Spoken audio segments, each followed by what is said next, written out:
we're delighted to have with us today Starr Sackstein, who is a very well-known educator in the US and the author of a fantastic book called Hacking Assessment. And we're going to be asking her about that. She's famous for her ideas about gradeless teaching, and we want to get stuck into that. So welcome, Starr. Thank you for joining us today. I'm so excited to be here. Thanks so much. I'm going to kick off. I've been looking into some of the stuff you've done. I was immediately drawn to this a blog post you wrote. You know, you do quite a lot of blogging, and it's quite hard to keep up with everything you do, actually. But I was drawn to this acronym, which struck out straight away. TTOG. I thought, what is this? And I looked it up, and it goes to a Facebook page, which is called Teachers Tossing Out Grades. I thought, yeah, you even have a Facebook group dedicated to this thing. So I just thought, I want to know what this is about. You know, why is it such a big deal? And bearing in mind some of our listeners, viewers are from the UK as well as the US, what's it all about? Now, just give us an introduction to this concept of gradelessness and what it means to you. Okay, so I guess a bunch of years ago, I was in the classroom for 16 years before I became a leader, and then after I was a leader, I'm consulting now. But when I was in the classroom, I noticed that grading in the traditional sense was not doing my students any service. Especially working with underserved populations who are used to sort of not hearing, getting their voices heard. I noticed that when I went about doing things the way that I was raised and through the system that I went through, there's a lot of box checking, points taken off or added for a lot of compliance related issues that have nothing to do with academic progress. And the more I started thinking about, at the time I was teaching AP English, so like college level English in high school, I thought about all the skills we were learning, the kind of literature we were tackling, and I was thinking about how we reported learning in that space. And when we were reporting learning, I got one grade, and the way report cards work in the New York City school system where I taught, they had like numbered comments that were pre-slugged, like they were already there. I just had to pick the number, bubble it in, and then that's what they got on their report card. Whatever grade I put on there with these 3 comments, like participates well in class, needs to turn in work, something really generic like that. And the issue with like averaging and my students in the space, like I could give 10 kids a B, and that B could mean something very different for each of those 10 kids. And it started to become really problematic for me because I don't know, it just didn't feel right. It didn't feel like I was communicating what they knew and can do. And they often could do a lot more than that grade suggested. So what ended up happening is I started going away from tests, started doing alternative assessments, started adding reflection into everything we did in the classroom, started having conferences with them at midpoint in the semester and then endpoint so that we could look at their portfolio of learning and decide together what should go on the report card so that there was a more authentic experience. Because in New York City schools, even though I wasn't grading all the time, the report card was still required. So hacking assessment really talks about loopholes that you could kind of get into, even if you have to give a grade at the end and you really don't want to, but there are more equitable ways to do it so that kids' voices are involved in that decision-making process. And the TTOG group was really Mark Barnes's brainchild, and he and I were writing similar stuff at the same time, and we're on a panel for Corwin's Connected Educators series. He had written a book about teaching the I student, and I had written a book about blogging, and we were put on a panel together and we kind of hit it off and had the same values about grading. He had written Assessment 3.0 and Role Reversal, and I had read both of those books, and our philosophies just really gelled. We're like, it would be a really great thing to have a community of folks who really believe strongly about this. And, there's certainly power and strength in numbers. And if we could get more and more folks together and on board, we could maybe shift the system a little bit. It's just like, do you feel like you're sort of fighting the machine? I mean, do you feel like this movement is sort of quite small and it's against the grain, or is it actually quite well established? I don't have a sense of how big a thing it is. Well, I would say, I mean, there are more than 10,000 people in the group now, but certainly when you think about the fact that there are hundreds of thousands of teachers in New York City alone, I think we're very much against the grain. I think the pandemic in the United States right now has gotten people really thinking about the way they assess, because traditional stuff isn't working in this environment. So I think out of necessity, people are looking into other ways of handling it, and therefore we've attracted a lot of attention right now because this is stuff we were doing already. But very much so, when I was in the high school that I was in, I was working alone. A lot of my colleagues, although they respected me, certainly thought I was the kook in the classroom down the block over there, where espousing all kinds of crazy things that I don't think they really understood, but they also saw that the kids were responding well to it, and I was getting good results. So, you can't really argue with results, fortunately. No. I watched your TED Talk today, and out in the sunshine, having a lovely time until, no reflection on the TED Talk, so my 6-year-old threw up all over the patio. Oh. I missed the end. I missed the end of your TED Talk, which I will watch. But I was watching it and I was thinking, this is absolutely fascinating. And it took me back to a place in my own career where I was furious, absolutely furious. So I used to work in year 6 over here, which is the last year of primary before they transitioned to secondary. And I had a brilliant transition colleague in year 7 who used to come down every year, ask me all about the children, how they learned, what they were interested in, if they had older siblings, what kind of family support they had. And I used to love that. It was great. And they changed that person in the school, and he came down to school with a spreadsheet and he said, I want you to grade the children from A to E in this, from 1 to 5 in this.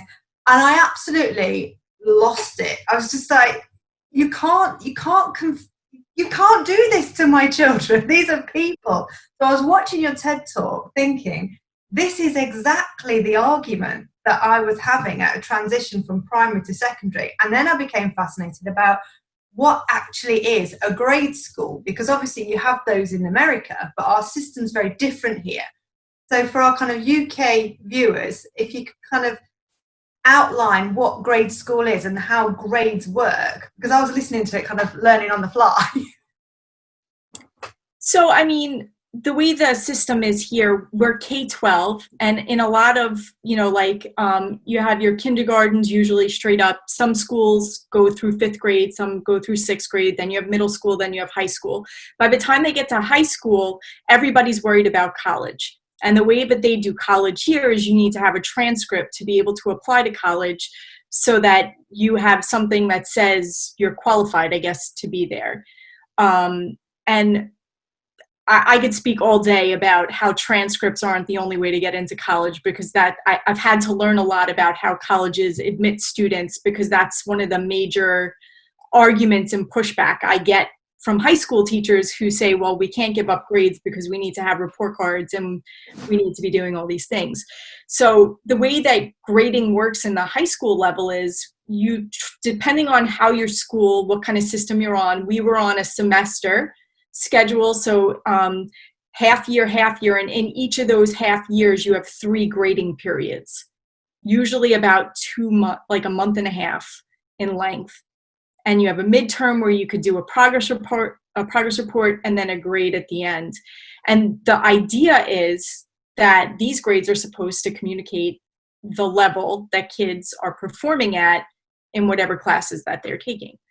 Unfortunately, like I said at the beginning, they don't do that.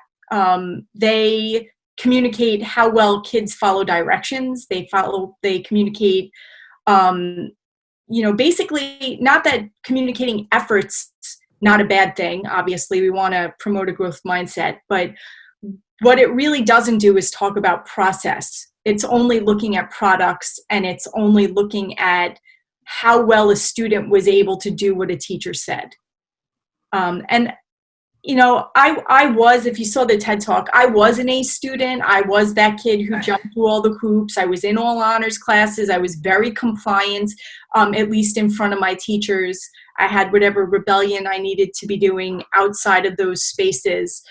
But for the most part, like, I really defined myself, much to my own detriment, by what my teachers were telling me I was good at.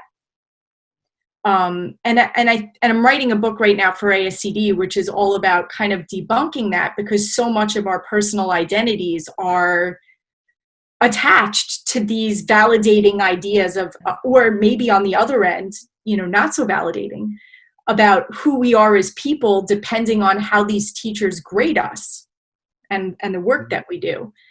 And I mean, if I would have listened to some of my teachers, I probably wouldn't have been a writer.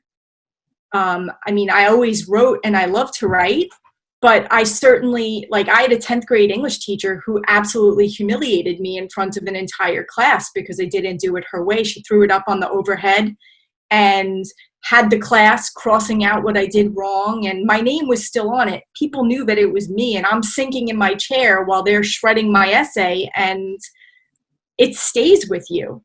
Like, that's something that's very public, isn't it? If you're not a part of that process. I mean, is it part of the vernacular in your discussions that you just separate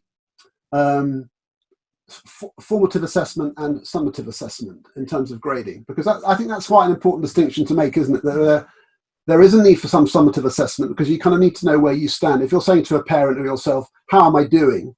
You kind of need to know what that means in terms of, say, comparing with the general group. But formative assessment is tiny and short term, and it's a different thing. Is that how you view it? How does that fit with you? So I kind of live in formative assessment, because I think feedback is a more valuable way to teach kids and help them progress than a grade is.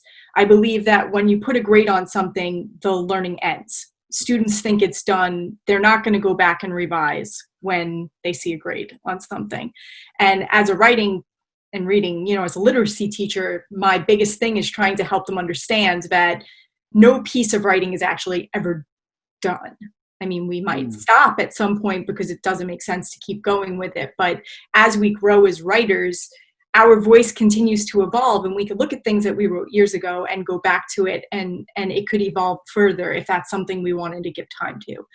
And so I think a lot of teachers, unfortunately, don't understand the distinction between formative and summative. That's definitely something that we need to work on, at least here in the United States. They don't necessarily understand that those things that are going on in the classroom every day is opportunity to assess for learning.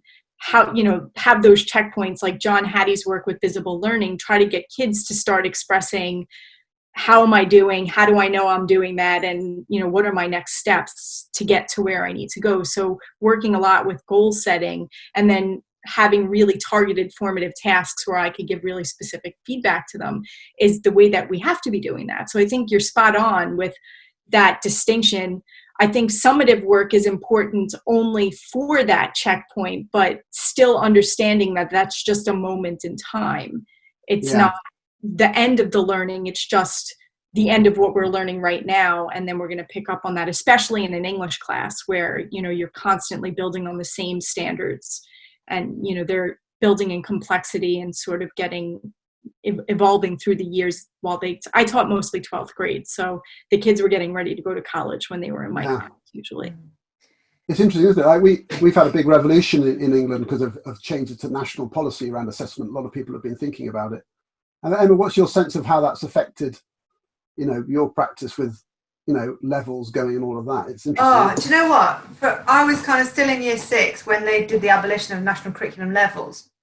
And it was so interesting, just in a few months and a change of one class, how the children themselves would go from, if you ask them how they were doing, they go, oh, I'm a 3B, or I'm a 4A, or I'm a 5C. The conversation would change then, and they would be like, well, I really need to work on this aspect of my sentence structure, or I really need to read more about this, or I need to put this in. And like, it was kind of a removal of like the tin canning of children. Like, I've done this, so I can go into that can. I've done this, so I can go into that can. And it was more about really understanding them as a learner. And I was really interested, Starr, in your TED talk about when you talk about relationships and relationships being kind of the bedrock of teaching and learning, because you can have all this skill and all this knowledge as a teacher, but unless you form that bond with the children and really understand where they're coming from, it's just not gonna stick on the land. So I was thinking about, you're obviously the expert at this, so kind of what advice would you give about forming these really useful and effective professional working relationships between the teacher and the student?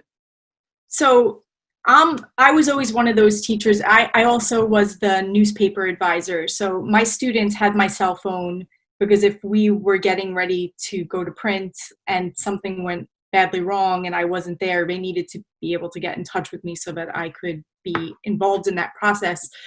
But I was super transparent with them. I was always a human being with them. There was none of this like teacher student. They were almost adults. I mean, most of them were 16, 17, 18 years old that I was teaching. They're going into the world. So I never talked down to my students ever. I treated them like I had as much to learn from them as they had to learn from me, and that I wasn't the only person in the room who had value to add to the conversation that was happening. And I think that came through in the way that I interacted with them, and they could see that, first of all, my expectations were the same of everyone. I met them where they were, but there were really rigorous expectations regardless of where you came, except you might have goals that were different than somebody else's. So the feedback you were getting was more targeted to what you needed. And I really didn't do a one size fits all, even though I had 34 kids in all of my classes. That's where they cap in New York City. So I had really big classes, but kids deserve it. Once you start getting them reflecting, because this is an inherent issue with assessments too. Like sometimes when we're designing assessments, we leave a lot of stuff out. We make executive decisions about what's important that needs to be assessed, thereby making choices about this stays, this doesn't stay, this is going to work, this isn't going to work. And then the kids might value that learning differently.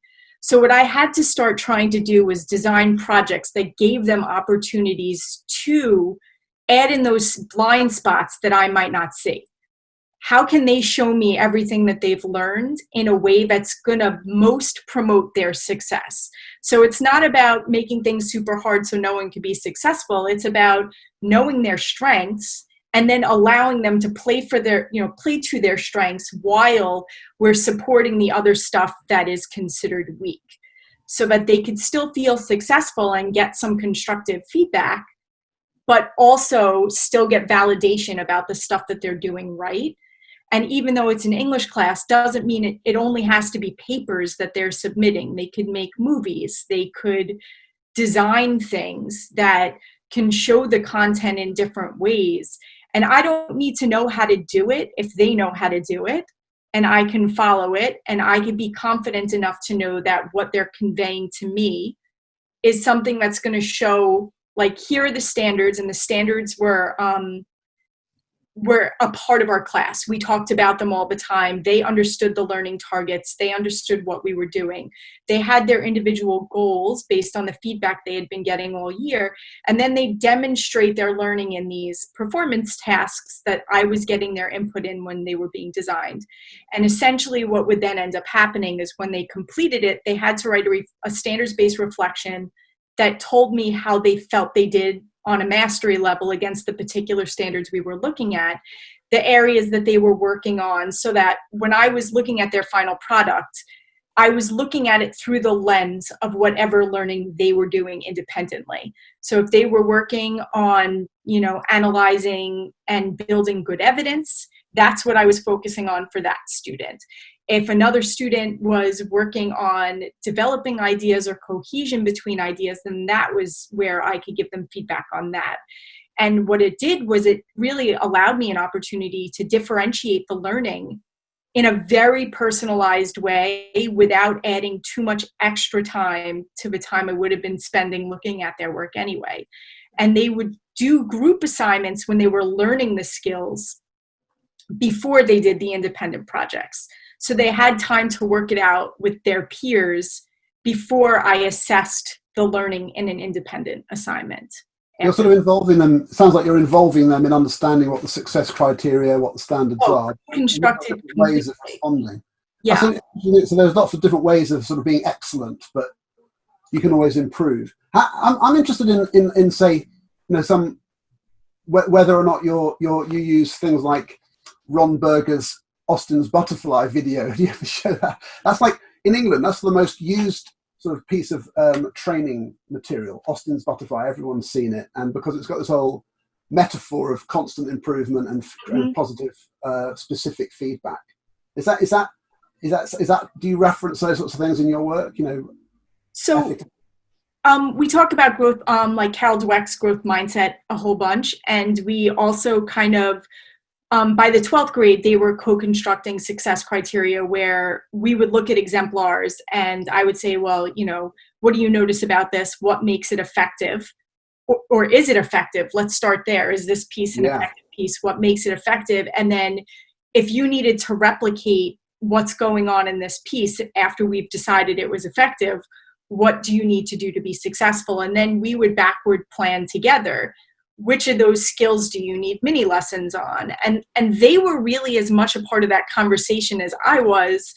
And I wasn't planning those 40-minute, procedural lesson plans anymore. It was very much based on being able to be on the fly with what they needed, adjusting midstream if possible, but giving them more time in class to do stuff, less time of me talking, more of them doing, and then working with them individually or in small groups to really address individual needs so that they could move forward. And that idea of helping them understand that there's always room for improvement, and I'm not the only one who could tell them, their peers could tell them as well, is how they get better. And the company that I work for, the Core Collaborative, they have some brilliant, like the impact teamwork we do, which is PLC sort of data-driven conversations about student learning and clarity and formative assessment. They have brilliant videos of kindergartners who could articulate success criteria in different classes because it's so much a part of what they're doing. So that sounds great. It's good. It's all good stuff. I'm listening to you and I'm nodding along because that co-construction of the success criteria from what a really good piece of writing looks like is exactly what my colleagues and I were doing in primary, having 3 pieces of writing, one that's kind of okay, one that's absolutely horrendous, and one that's great, and saying, why is this one better than that one? And what are the features of this one? And I don't think necessarily as many teachers as could have really high expectations of the children in terms of actually what they understand about success criteria and about identifying what makes a good piece of work. I mean, Tom's a massive advocate of direct and explicit instruction, and he'll talk about that all day long, but alongside that is that culture of high expectations for kind of the metacognitive side of things, the co-construction of success criteria. And it's not just the older children that can do that, and I was so pleased you just said that the kindergartners could do that as well, because they do know what good stuff looks like. Yeah. They do. And what's crazy is some of my colleagues in the high school would be reticent about giving kids opportunities to be more autonomous in their learning. And I'd be like, do you go down to the elementary school and see how second graders could be left in small groups to do work, and they actually do the work and they're capable? So if an 8-year-old can do it, why can't a 16-year-old do it? Like, it just doesn't make sense to me. It's all about the culture you build in your space and the expectations you have of kids in that space. But links to things like what Dylan Williams says about activating students as owners of their own learning and so on. It's all good stuff. And so, listen, it's brilliant talking to you.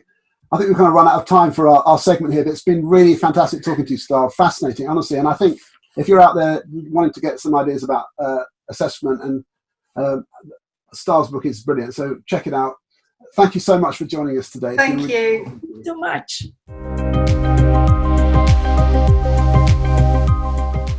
Another brilliant conversation, this time with Starr Sackstein. My mind was going a million miles an hour throughout that, especially watching you, Tom. I know you've got a lot going on in that head. So what were your thoughts as Starr was talking? Yeah, I mean, I just think it's interesting that this agenda about formative assessment is, it's universal. And I know, from what I know about US assessment, this grade point average is a big thing, and there's a lot of talk about I'm a 3.6 or a 3.8 or whatever, and that kind of number and grading is a huge deal. So everything that we've been talking about in the UK around formative assessment, ever since Dylan William published Inside the Black Box, is clearly resonating there.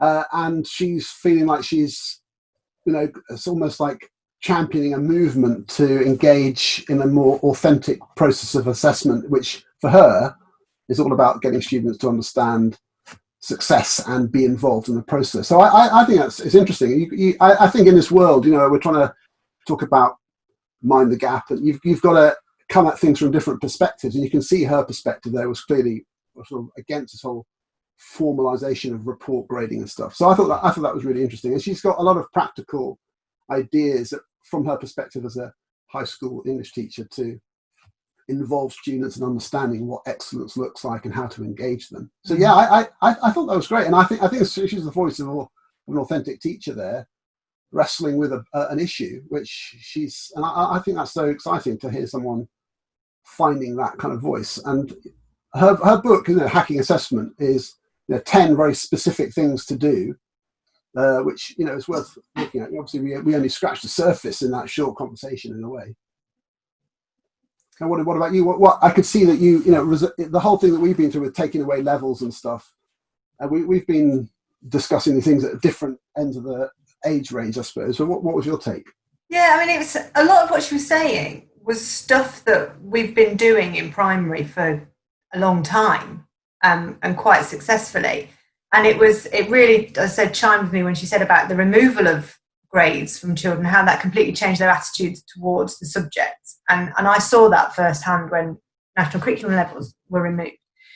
And I really like the idea, again, about her really hammering home the fact that it's kind of relationships first. But something we didn't touch on, which I would have liked to have explored more, is that all of that model that she was talking about relies on huge swathes of really detailed teacher subject knowledge to be that nimble and that agile in setting target, individualized pupil targets and next steps, and identifying the little bits and nuances of what children and students need to do.